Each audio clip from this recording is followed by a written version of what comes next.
Hey guys, we are on week 4 of our 10-week challenge, and we are going to talk about the next aspect of the basics of living a healthy lifestyle. Alright, so last week we talked about physical activity. This week we're going to talk about nutrition and kind of how they all intertwine. Alright, so nutrition, if you break it down to kind of a basic level, you want to focus on nutrients and calories. So calories, I'll start there because that's the one that everybody focuses on. It's actually a measure of heat and how your body burns it. So think of the calories as the fuel and the nutrients as the components of the fuel that make everything inside of you work properly. So your nervous system, your organs, repair of bones, muscle tissue, all of that good stuff. So think of it like this. If you drive just a regular gasoline car, you wouldn't put diesel fuel in it because it's not going to run properly. So not only do you need fuel, you need the right kind of fuel. All right, so in a couple of weeks, I'll elaborate on some of this stuff more in depth, but for now, I don't want to overload you. So we are going to start with your macronutrients. Those are the important ones that we're going to talk about are fats, proteins, and carbs. So fats, I even color-coded it. Unsaturated, saturated, and trans. Unsaturated, good. That's your omega-3s that you get from fish and nuts and avocados, stuff like that. Your good fats that people talk about. Trans fats, reds, don't eat them if you can avoid them. Stop, red, don't do it. Yellow, saturated fats, they're okay, they're not horrible, but they're not the best. So, protein is another one that people talk about pretty frequently. People talk about protein powders and how much protein they need to bulk up and this and that. So, weightlifters are not the only ones that need protein. We all need protein to function and to build our muscles or keep our muscles where they're at. Proteins, the good types of proteins are your fish, your chickens, your sometimes turkey, depending on how much of it you eat. Your red meats are still good. You just have to adhere to serving sizes and everything. So your meats, you can also get protein from nuts, and you can also get protein from combining rice and beans, rice and corn, so that way if you're vegan or vegetarian, you still can get the protein that your body needs to function.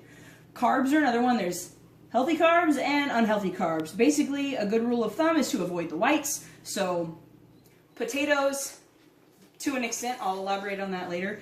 White rice, white pasta, white bread, anything like that has been bleached and processed and stripped of all of its nutrients and then pumped full of chemicals to give it its taste back that they took away.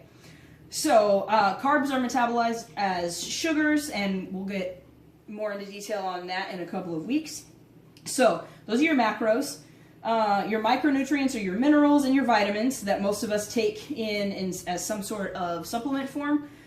These can also be obtained through eating a particular diet. Generally speaking, if you Google like calcium or magnesium or vitamin B or vitamin K, Google does a pretty good job of giving you a breakdown of things that have those, but make sure to look at amounts and recommended daily value and what exactly you need to take in and what inhibits what and what helps what. So we'll go into that more in detail, but for now, we're going to move on to basal metabolic rate, so your metabolism.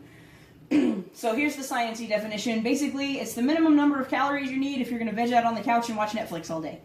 So your basic bodily functions, breathing, your heartbeat, anything that your organs do on the inside of you without you actually making a conscious effort to do them, that's your basal metabolic rate. There are actually studies in progress right now to more accurately measure basal metabolic rate. Those numbers should come out within the next couple of years, but for now, we have a pretty good idea of at least a basis of what the average human's metabolism looks like. So this squiggly, confusing graph right here. So this is your baseline for your metabolism. So let's say you only eat 3 meals a day. So this orange line, you're going to get a spike in your metabolism after you eat, and then it's going to drop and stay down here until you eat again.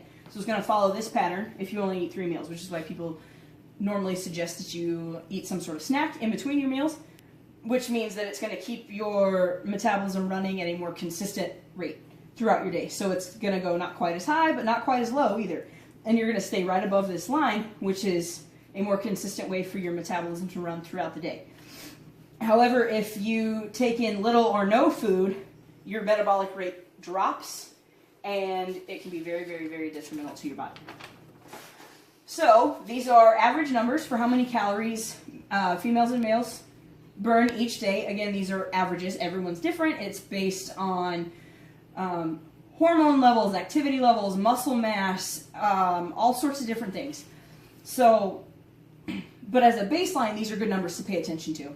So all of these pluses and minuses and equals right here, basically all that's saying is that if you take in the same amount that you burn throughout the day, your weight's going to stay the same, right? So it's going to stay equal across.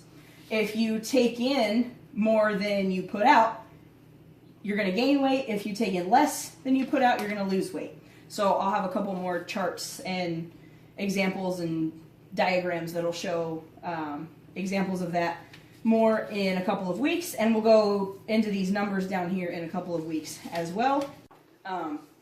So if you're trying to maintain, you want to eat the same amount of calories that you put out. If you're trying to lose, you want to eat less calories than what you put out. If you're trying to gain, you want to consume more calories than you put out throughout the day. All right, so we're going to talk about a few buzzwords here before we wrap up for the day.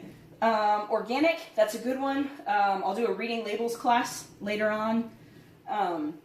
So just because something says it's organic doesn't necessarily mean it's 100% organic. It could be organic for a portion of its growth. It could be organic the last 2 weeks. It could be made with organic materials. There's all sorts of different ways that organic can actually make it onto a label. Don't feel like you have to go out and buy organic absolutely everything. A good rule of thumb is to look at the ingredient section of the labels, and if there's a lot of ingredients that you can't pronounce, don't buy it. It's full of chemicals. If there are limited amounts of ingredients, you can pronounce most of them, get that. Organic produce can be expensive, so if you can't afford it, it's okay to buy your produce at Walmart, Price Cutter, Sam's Club, the commissary, wherever. As long as you go for the vegetables, you know how some of the fruits and vegetables have that weird like shine on them to make them look prettier? That's a chemical coating.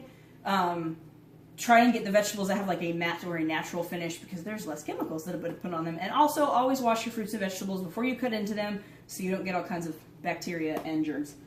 Moving on to free and low, fats, sugars, sodium, anything like that. If something says fat-free or sugar-free or low sodium or low this or low that, there's a good possibility that those things that have been reduced or taken out have been replaced with other chemicals. So make sure, again, to read the labels. If you're confused about reading labels and don't want to wait for the label reading class, message me, comment, anything. I am more than willing to help.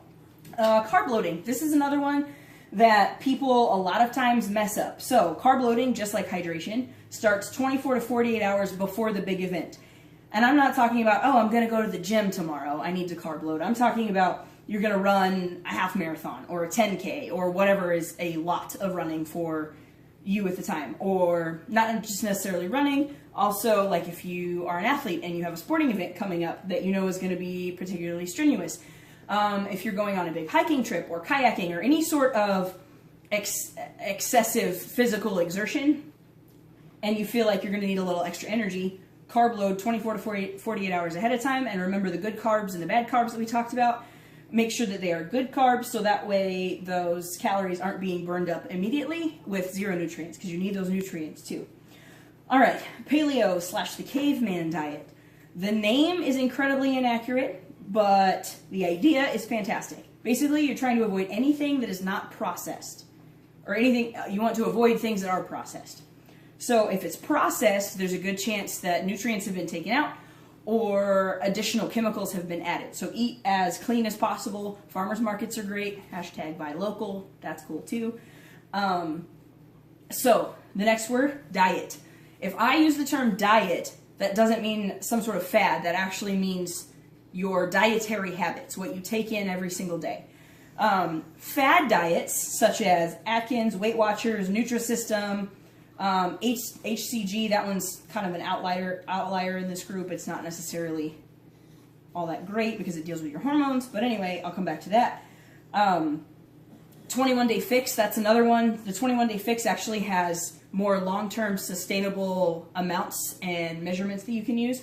So these are really good tools if you are at a plateau or if you're just starting out and you want something to kind of jumpstart what you're doing. But for long-term sustainability, it's better to just eat a healthy, balanced diet instead of doing something that has the potential to either do harm or keep your body at the same level instead of progressing and actually getting healthier. Again, if you have questions, go ahead and comment below. Supplements. They're not replacements. You can't just go out and eat whatever and not work out and be all willy-nilly with your health and think, oh, well, if I take 15 pills every morning, I'll be okay. No, that's not what they are. They are there to supplement your health. So let's say you work inside and you don't get out in the sun a whole lot. Maybe you would supplement that with a vitamin D capsule. But you still want to eat a balanced meal. You want to try and get out in the sunlight as much as possible. You want to stay as active as possible. Again, this is all based on your own personal needs in your body. But supplements are not there to replace actual good health. They are there to supplement it and make it better. So the last one we're going to talk about today is if it's heart healthy. Usually those things are geared toward making your cholesterol within the normal range. Just because something says heart healthy doesn't mean you should eat all of it. So you're not going to buy a loaf of bread and say, oh, it says heart healthy, I can just eat all of this with butter. No, you still want to pay attention to actual serving sizes and utilize heart healthy options. Most of the time there's some sort of grain like bread or cereal. You want to use those instead of the white carbs options that have been enriched and processed and all of that. So again, questions, comments, anything, post below. I'll elaborate on a lot of these. If you have any additional questions, I am more than happy to answer them. Until then, keep up the good work and stay healthy, my friends.